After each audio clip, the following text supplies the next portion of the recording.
features of a CRT. It is shown in diagram. The CRT, it contains the base and also 4 pins as the connector pins. Next one is focusing system. Next one is electron gun. Next one is horizontal deflection plates, vertical deflection plates. Next pass bar screen.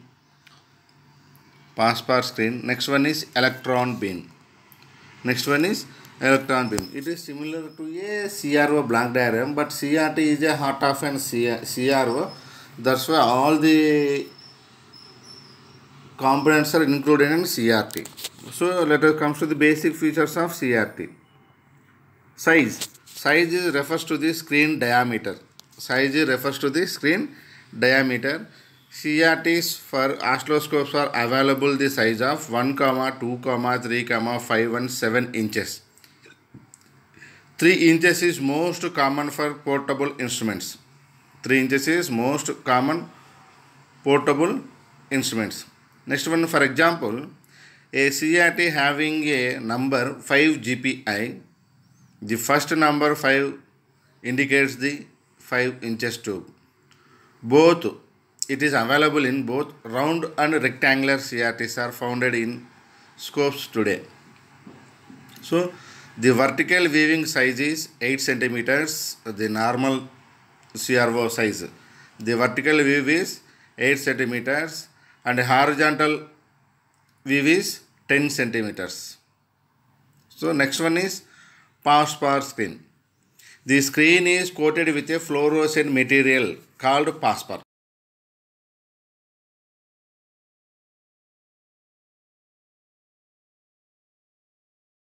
This material determines the color and persistence of the trace, both of which are indicated by the pass bar. The trace of colors in electrostatic CRT oscilloscopes are blue, green, but white is used in TVs. Green and blue. White is used in TVs and blue and white. Green and white is used in TVs and blue, white, orange and yellow are used for radar persistence is expressed as short and medium and long ranges. This refers to the length of the time the trace remain on the screen after a signal has ended. Okay. The pass bar of the oscilloscope is designed as follows: PI green medium, P2 blue green medium, P5 blue very short, P11 blue short. These designations are combined in the tube type numbers. Hence 5 GPI in a 5 inches tube with a medium persistence green trace. The medium persistence are mostly used for transients, since they keep the fast transients on the screen of observations after the transients has disappeared. The short persistence is needed for the extremely high speed phenomenon to prevent smearing the interference caused when one image precisely and overlaps with the next one. P11 pass bar is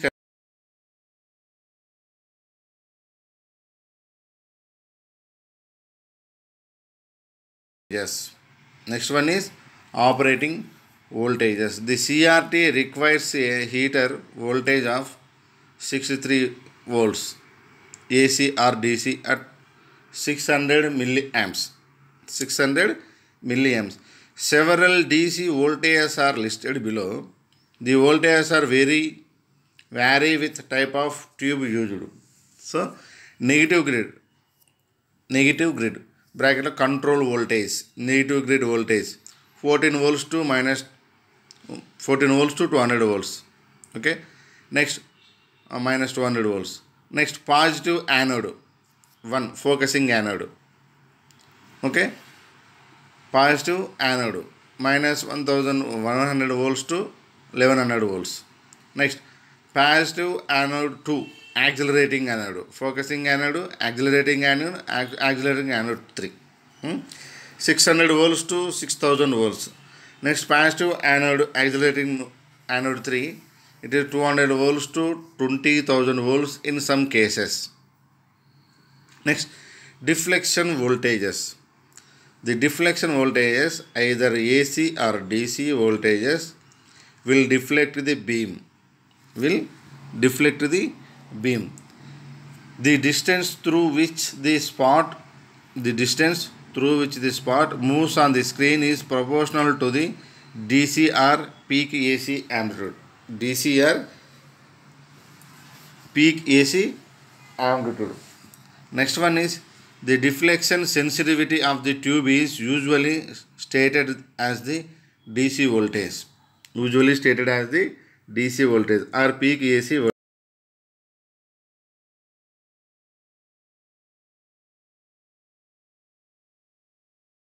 Moves to the one place to another place at the time the voltage appears.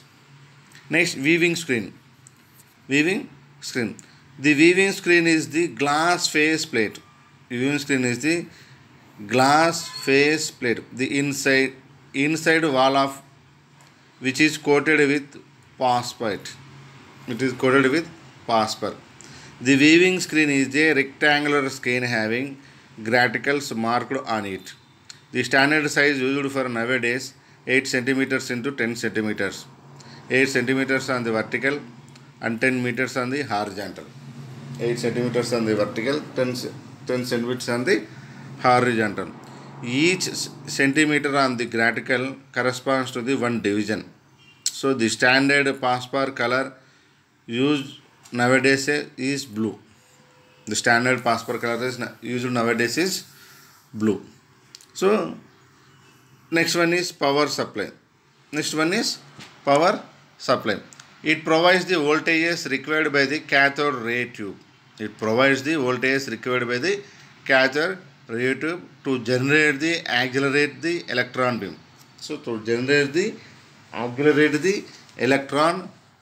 The cathode ray tube requires high voltages for pre-accelerating and accelerating anode.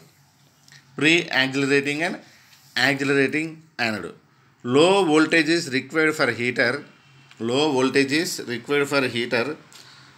control grid and focusing anode and other circuits of CRO. So only CRT requires only high voltage.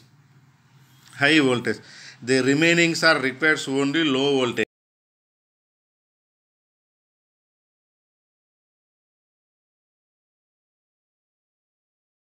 RT, it is heart of an CRO.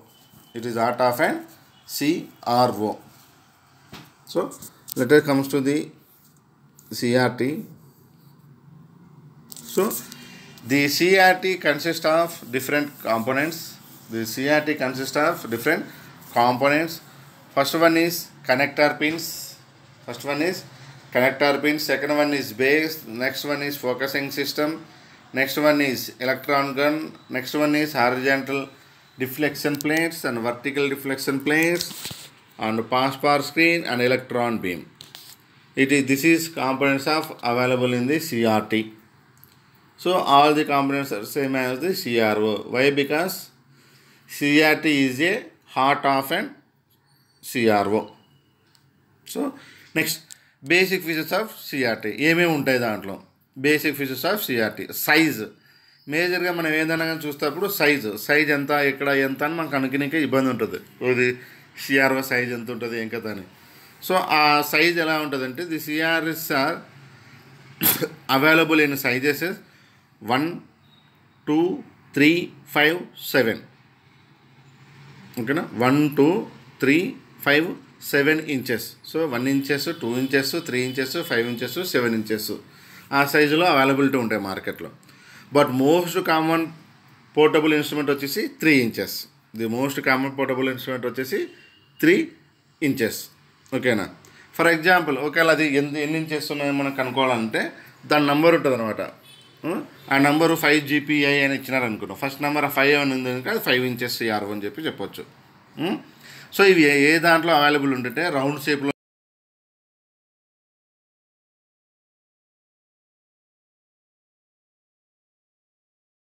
ల్యాబ్స్లో కానీ ఎక్కడైనా మనం use చేసే CRO screen size ఏంటంటే 8 centimetres into 10 centimetres, 8 centimetres into 10 centimetres. మీరు already మీరు CRO screen చూసేటప్పుడు తెలిసిపోతుంది, కింద ఎక్కువ ఉంటుంది, ఇటు చూస్తే తక్కువ ఉంటుంది. సో దాన్ని ఏమంటారంటే 8 సెంటీమీటర్స్ ఉందనుకోండి, దాన్ని వర్టికల్ అంటారు. 10 సెంటీమీటర్స్ ఉంటే దాన్ని హారిజాంటల్ లైన్స్ అంటారు.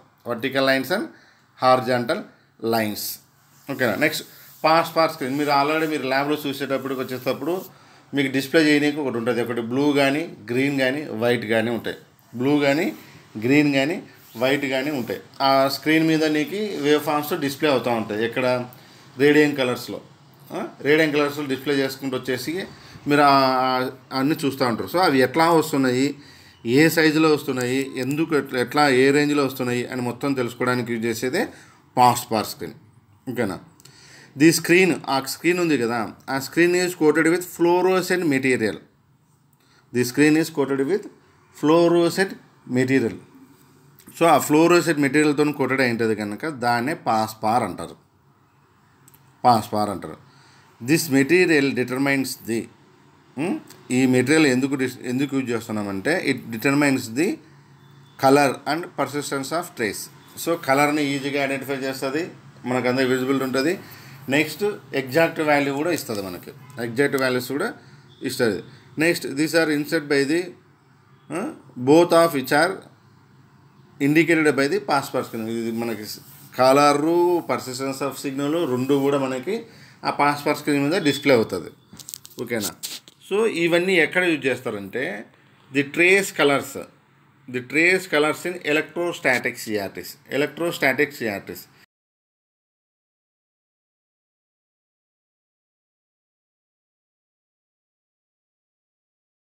బట్ ఇక్కడ కూడా వస్తుంది. ఆ ఎలక్ట్రోస్టాటిక్ సిఆర్టీస్లో మనకి ఇవన్నీ ట్రాన్సియన్స్ యూజ్ చేస్తారు. ట్రాన్సియన్స్ అంటే ఒకసారి ఇమేజెస్ వచ్చి పోతూ ఉంటాయి చూడు ఫాస్ట్గా. Since they keep the fast transients on the screen. So ఫాస్ట్గా ట్రాన్సియన్స్ అయ్యే స్క్రీన్ కూడా వస్తున్నాయి అనుకోండి, అప్పుడు కూడా అబ్జర్వేషన్స్ మనకి చూనీగా ఉంటుంది. ఎప్పుడైతే ఎండ్ అయ్యి కాకుండా ఉన్నాయి, ఎప్పుడైతే ఎండ్ అవుతుందో అప్పుడు ఉండవు. సో దాన్ని after the transients have disappeared, disappear అయిపోయేలోపు మనం చూడవచ్చు. నెక్స్ట్ షార్ట్ ప్రెసిస్టెన్స్, అది లాంగ్ ప్రెసిస్టెన్స్ అనమాట. దీంట్లో వచ్చేసి షార్ట్, లాంగ్, మీడియం అని 3 ఉంటాయి. Short, long, medium. Short persistence, long persistence, medium persistence. ఓకేనా. దీంట్లో చూడండి షార్ట్ ప్రెసిస్టెన్స్లో ఏంటంటే ఇది ఎక్స్ట్రీమ్లీ హై స్పీడ్ ఫినామినా. ఇక్కడ ఏముంది fast transients on the screen. First long distances. ఇక్కడ వచ్చి extremely high speed phenomena also to display the wave forms. ఇంటర్ఫరెన్స్ది వన్ ఇమేజ్ ప్రెసిస్టెన్స్ది and next image fast transmission. High speed ఎక్కువ వస్తుంది అనుకో, ఏమొస్తుంది అప్పుడు ఓవర్ ల్యాపింగ్ జరుగుతుంది ఒక ఇమేజ్కి ఇంకో ఇమేజ్కి. సో ఓవర్ ల్యాపింగ్ వచ్చినప్పుడు కూడా మనం డ్యూయల్ బీమ్ ఉంటుంది కనుక యూజ్ చేసేసుకొని మనం డిస్ప్లే చేసుకుంటూ రావచ్చు. నెక్స్ట్ అసలు ఈ పాస్ పార్ మనకు స్క్రీను ఎక్కడ యూజ్ చేస్తాము ఏంది అనేది P11.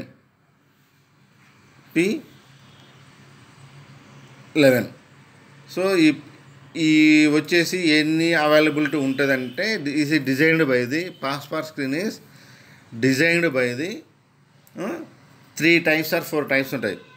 P1 ఉందనుకోండి దానికి గ్రీన్ మీడియం, P2 అంటే బ్లూ గ్రీన్ మీడియం, P5 అంటే బ్లూ.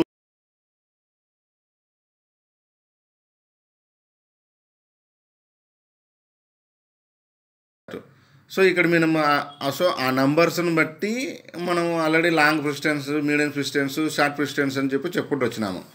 సో మీడియం ప్రెసిస్టెన్స్ అంటే ఏంది mostly used for the general purpose applications. Medium persistence మాత్రము జనరల్ పర్పస్గా యూజ్ చేస్తాము.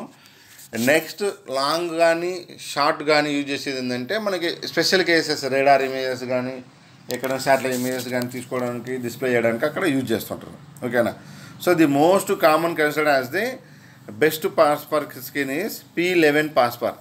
P11 పాస్ పార్ is a blue short. P11 pass par is a blue shot. So that's why all the CRO colors are available in only blue. Most of the cases blue color లోనే ఉంటాయి. లేదంటే కొన్ని CROs green కలర్లో ఉంటాయి. P1 green కలర్లోనే ఉంటాయి. ఆ రెండు మాత్రమే మన ల్యాబ్స్లో అన్నిట్లోనూ మనకు డిస్ప్లే అవుతూ వస్తుంది చూడండి. ఏది blue colour, green colour only. ఓకేనా. Next one is operating voltages. Operating voltages ఇది వెరీ వెరీ ఇంపార్టెంట్. ఎందుకంటే మీరు ఎంత చేసినా ఏమన్నా ఆపరేటింగ్ వోల్టేజెస్ కనుక కరెక్ట్ లేకపోతే అవుట్పుట్స్ అనేది డ్యామేజ్ అవుతాయి. సో దానికే సెవెరల్ ఆపరేటింగ్ వోల్టేజెస్ ఉంటాయి. సో ఇది CRT requires a heater. Voltages 6.3 volts DC or AC. DC is 600 milliamps. 600 milliamps. Those several DC voltages are listed below. Several DC voltages are listed below. The voltages are vary with the type of tube. So ఈ voltages అన్ని చాలా DC voltages available ఉన్నాయి. But ఈ DC voltages అన్ని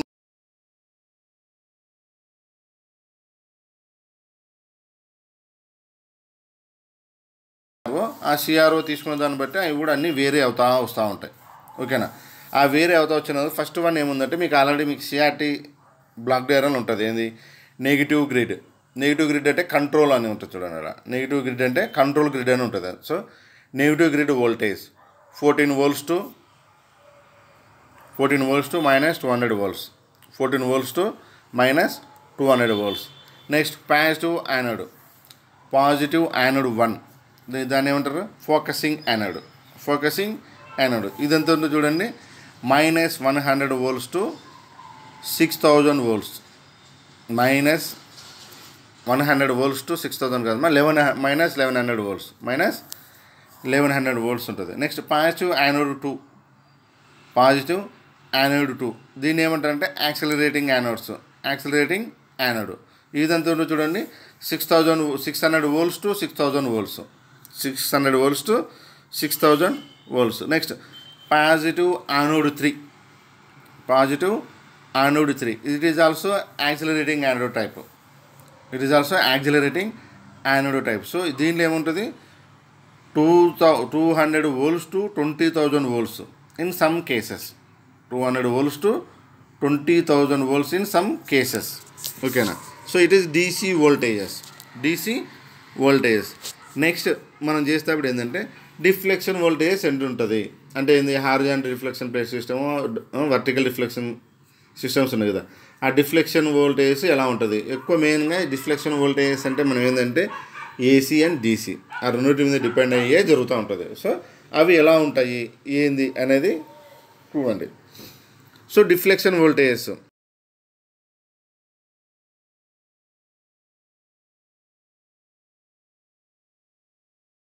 deflect చేస్తుంది. So దానివల్ల చేయమంటే heater వస్తుంది. హీటర్ ప్రొడ్యూస్ చేస్తుంది some electrons. It is connected to the electron gun. It touches to the phosphor electron scheme or electron beam to display the waveform. ఓకేనా. ఇవన్నీ మొత్తం ఉంటాయి. కానీ the distance through the which spot moves. Distance ఎంత దూరం నుంచి ఉంది distance. ఆ డిస్టెన్స్ తీసుకొని ఆ స్పాట్ ఎంత దూరం మూవ్ అవుతుందని చెప్పి దాన్ని బట్టి the spot moves on the screen is proportional to the DC or AC. Proportional to the DC or AC voltage. మనం తీసుకునే స్పాట్ మూవ్స్ ఉంది కదా దాన్ని డిపెండ్ అయ్యింది DC voltages or AC voltage depend అయి ఉంటుంది. ఓకేనా. నెక్స్ట్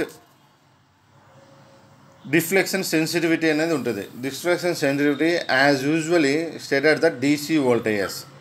యాజ్ యూజువల్గా డిఫ్లెక్షన్ సెన్సిటివిటీ అనేది ఎక్కువ DC వోల్టేజెస్ యూజ్ చేస్తారు. ఓకేనా.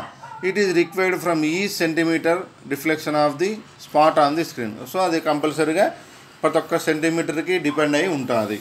ప్రతి ఒక్క సెంటీమీటర్ మీద డిపెండ్ అయి ఉంటుంది. It is deflection voltage. Next weaving screen ఎలా చూస్తారు, ఎలా స్క్రీన్ ఉంటుంది, ఎలా ఉంటుంది. ఓకేనా. సో ఈ స్క్రీన్ చూసేటప్పుడు గ్లాస్ ఫేస్ ఉంటుంది. మీకు ఆల్రెడీ చూసింటారు. గ్లాస్ ఫేస్ ఉంటుంది. ఇన్సైడెడ్ కోటెడ్ లోపల వచ్చేసి మీకు ఏముంటుంది పాస్ఫర్ స్క్రీన్ కోటెడ్ పేపర్ కనబడుతుంటుంది. పైన గ్లాస్ ప్లేట్ ఉంటుంది. దానిపైన ఏంటంటే గ్రాటికల్స్ కనెక్ట్ చేసి ఉంటారు. ఎందుకు కింద పైన డ్యామేజ్ కాకుండా ఉన్నాయి.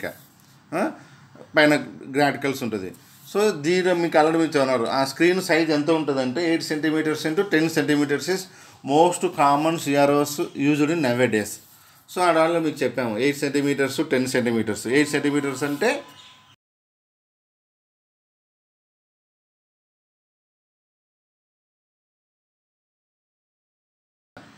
నెక్స్ట్ ఈ సెంటీమీటర్ మీకు ఆ గ్రాటికల్స్ అవన్నీ తీసుకుంటూ వచ్చారు కదా, ఈ సెంటీమీటర్ ఒక్కొక్క centimetre corresponds to the 1 division. ఈ it is standard phosphorus. Standard phosphor colour used in nowadays is a blue.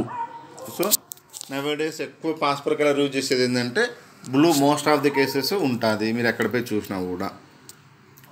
Next one is power supply. The power సప్లైలో హై వోల్టేజ్, లో వోల్టేజెస్ అని 2 ఉంటాయి. హై వోల్టేజ్ సిఆర్టీ రిక్వైర్ ఉంటుంది. CRT ఎక్కువ high వోల్టేజ్ని use చేసుకుంటుంది. లో voltage ఎక్కువ use చేసుకునేది ఏంటంటే heater, control grid, focusing anodes and other circuits of CRO. ఇవన్నీ లో వోల్టేజ్ తీసుకుంటాయి.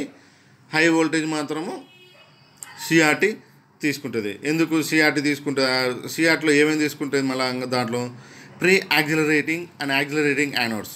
Pre accelerating and accelerating anodes high రేట్ని తీసుకుంటుంది. ఈ పవర్ సప్లై ఎందుకు యూజ్ చేస్తారంటే it provides the voltage required by the cathode ray tube. Voltage required by the cathode ray, ఎంత voltage కావాలా ఏందనేది క్యాథోడ్ రే ట్యూబ్కి చూస్తుంది. The power supply it can generates the and accelerate the electron beam. So మనకి ఏదైనా కానీ electrons కానీ holes కానీ జనరేట్ చేసి మొత్తం అంతా చేసుకొని ఎలక్ట్రాన్ బీమ్ ద్వారా మనకి డిస్ప్లే చేయడానికి యూజ్ చేస్తూ వస్తారు. This is CRT block diagram, CRT explanation. Already this topic is two to CRO block diagram, CRT block diagram is these 2 topics are golden topics. Already మీకు బేసిక్ ఈడీసీ ల్యాబ్లోనే EDC subject lab అయినప్పుడే మేము అన్నీ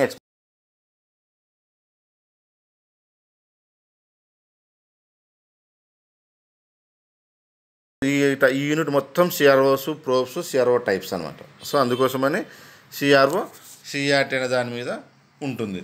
so ఈ topic మీద మీకు ఎవరికైనా doubts ఉంటే please ask the doubts. And also all the students are must and should to draw the CRT block diagram. CRT block diagram. If you have any doubts please ask. 2 to 5 minutes. At 3 minutes. So next topics will go to the vertical amplifier and horizontal amplifier and the components. This unit is separate. CRO block diagram is in trigger circuit. ప్రతి ఒక్క topic ఒక్కొక్క టాపికే. ప్రతి ఒక్క black సిఆర్ఓలో వచ్చిన ప్రతి ఒక్క black ఒక topic ఉంటుంది. ఓకేనా? ఇప్పుడు సిఆర్టీ అయిపోయింది. Next vertical amplifier, horizontal amplifier, next triggering circuit, time base circuit, delay line. ఓకేనా? ఇవన్నీ కూడా సపరేట్ టాపిక్స్గా వస్తాయి. ఇవన్నీ అయిపోయినాయంటే హాఫ్ యూనిట్ అయిపోయినట్టు.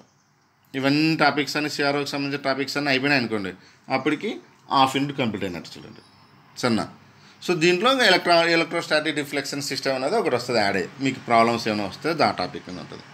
సరే, ఓకే. మళ్ళీ ఈ రోజుకి ఈ క్లాసు ఎండ్.